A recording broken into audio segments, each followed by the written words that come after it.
Okay, why do sports people often struggle in the next phase of their life? After competitive sport, after elite sport, why do they often struggle in business or in their career? Now, I wanted to take a look at this because I've recently made a video on why do sports people often succeed in business and often succeed in their career. And we're talking about examples like all the skill set that you learn from competitive sport, especially something like endurance, the tenacity, the resilience, the delayed gratification, the teamwork, the learning to fail. All that translates really nicely into business. But so why do sports people fail? It's really interesting to look at this topic because when we think of high performers in sports and business, you might think of Charles Barkley, or you might think of Shaquille O'Neal or Michael Jordan, who've had mega money when they've exited their sport. And therefore, they've been able to have the time and money to put people around them and to have people working for them in order to put them in great places and work off the back of a global name, a household name. That's a little bit different, and most of the world is not operating at that level. So what usually happens when you've kind of been a cyclist, if you're a cyclist and you've been a cyclist since you're a kid, you've known nothing else, you probably forfeited your education and instead done training camps, exactly the same in football or exactly the same in any high return salaried sport. And top cyclists now are earning millions of dollars per year, but that's not the whole kind of 180 or the 300 pro cyclists. That is often much lower if you're kind of a domestique or just somebody who's kind of carrying water bottles, and you might be elite, one of the best in your country, but you're not earning big money in order to just kind of sail away off into the sunset. So you need to do something afterwards. Pretty much the same in football. If you've not been really smart in football, I'm talking proper football in the UK, and in Europe, if you've not been smart with your money, then you're going to need to do something else afterwards. And just because you've got kind of 10 years behind you in football, you've got some money to play with if you've been smart, but that doesn't necessarily make you a good business person or a good selector of the people around you that can help you succeed in business, which is the key point.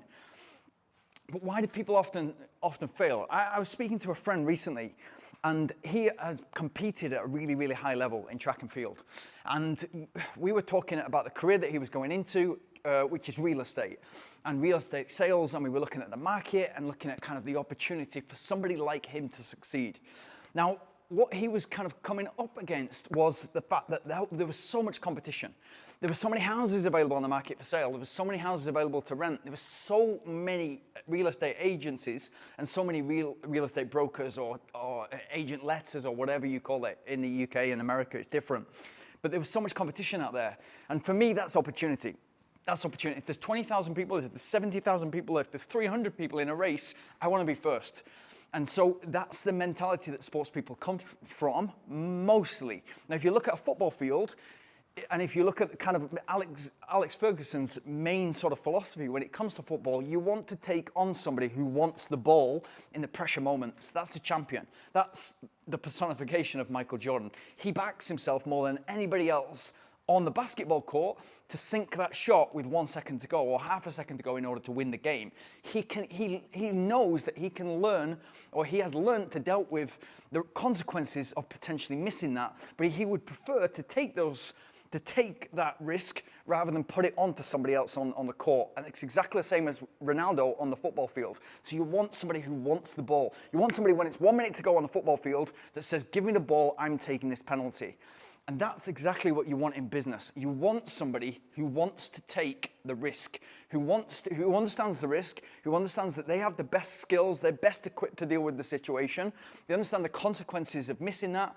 They are prepared to, with delayed gratification, they're prepared to fail, and they're happy to do that because they know that you can never truly fail. You can only kind of win or learn. And business, and especially in a sales environment like real estate, you're often losing. 99.5% of the time, you're losing. You're speaking to somebody who doesn't want to speak to you. You're speaking to somebody who slams the phone down. You're speaking to somebody who tells you to get lost because they've had another 100 people on the phone that day who also want to do what you're telling them that you can do for them, unless you can get to the front of the queue by qualifying yourself and making yourself the person that they should be speaking to in order to make them win in whatever situation they're in, whether it's selling a house, whether it's renting a house, or whether it's finding a house. You want to very quickly put a sentence together that makes you the person to speak to in that area. It's exactly the same in sport. in terms of wanting the ball, wanting that dream shot, wanting to sort of wanting to win the race, and it's exactly the same in business, wanting the opportunity to potentially fail, but also that 1% chance to potentially win as well. You've got to have that. And what I think, and the reason that sports people fail is because most sports people who've got to the elite level have already done their 10,000 hours. And what I mean by that is they've started really young. Often a professional footballer started as soon as they can walk, they've started to play football. Very, very seldom that somebody has transitioned late into football because the standard is so high. You maybe can go from a football background and go into a running career like in your kind of early teens or even sort of like 10, 11 years old onwards, you can transition. We've seen people transition into cycling from high jump, ski high jump, and from other sports that are rowing, etc., that are using similar muscles. They've got that high VO2 max and they've been recruited and they're taught to learn to ride a bike, and then they've done really well. We've seen that with a couple of the riders so far. But what they've got is, in sport, is a natural ability. So what they see very, very early on is they get into that positive feedback loop because they're seeing they're doing well. And they're seeing that, I'm naturally gifted towards this. And therefore, for instance, Michael Phelps, I'm naturally quite good at this. And therefore, the progress curve is really, really steep. That doesn't happen in business. It's always going to be that you're constantly learning and you're constantly improving your game, but the stats don't change. So if you make 100 calls to people who are trying to sell their apartment, you're not going to get 100% success rate. You're not going to get 80% success rate. If you can get a 10 to 20% success rate, you're in the top 0.1% earners in the world. That's how it works. And so it's it's a very kind of failure-based job, and you've got to be constantly failing in order to get those wins. And once you can condition your brain to deal with that and realize that no matter how good today is, if I am 100 out of 100 today, my success rate might be 15%. That means that on your best possible day, and you're gonna hit those maybe once a month, you're gonna fail 85% of the time. It's very difficult to get into that mindset once you've succeeded for so long, and once you've been in a sport where you've accumulated your 10,000 hours, where you're good at it, and where you know exactly the process and systems to follow in order to put yourself in peak physical condition to win the next race or to win the next long jump or throw or whatever it is you're training for in athletics. You know how to put yourself there. In business, you've got to kind of rewire your brain to thinking. And I'm not talking all business, obviously all business doesn't work there, but in something like real estate or in something like recruitment, you've got to rewire your brain to think that I'm not going to win on every single call today. I'm not going to win at every single meeting that I go to. Somebody is going to outperform me. It's as simple as that. And not everybody is looking. But you've got to rewire your brain to think that that is completely fine. If I was trying to sell something to somebody who doesn't want it, I'm wasting my time. So you've got to quickly pivot and go on to the next. And that's the way you win. So you're learning to deal with failure at a much higher rate. So this is not just like conditioning yourself as a kid to learn to deal with failure. And by the way, sport is the best way to learn that.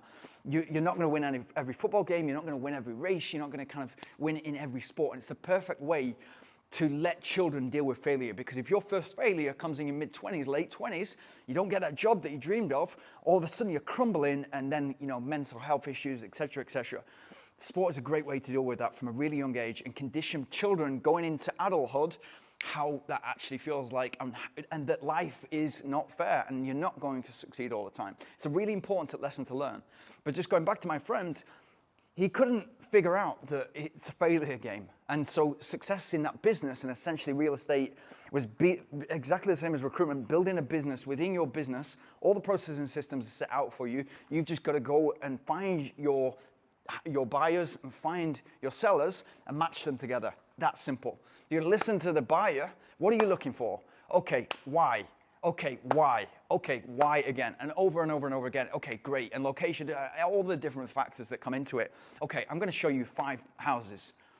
And from those 5 houses, I'm pretty sure that we can put offers in 1 or 2 places, or we have a first and second, and then we go from there. And it's pretty much exactly the same in recruitment. But unless you know the market, unless you know the recruitment market, unless you know the housing market, you're not going to be good in either of those avenues. And that's exactly the same if you apply it to whatever business you're trying to get off the floor.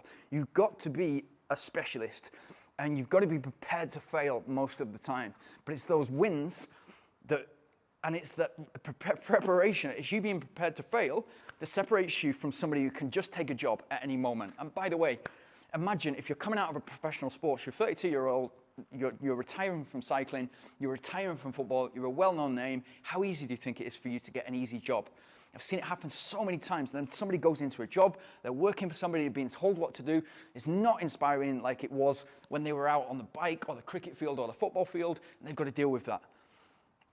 So think about that and think about how you can apply that to what you're doing at the moment, whether it's in your career, it's in the job, or you want to build your own business, and how those skills then translate back in, because there is a slight difference, or it's quite a big difference. It's quite a big difference, and it's something that you must get used to in order to succeed long term.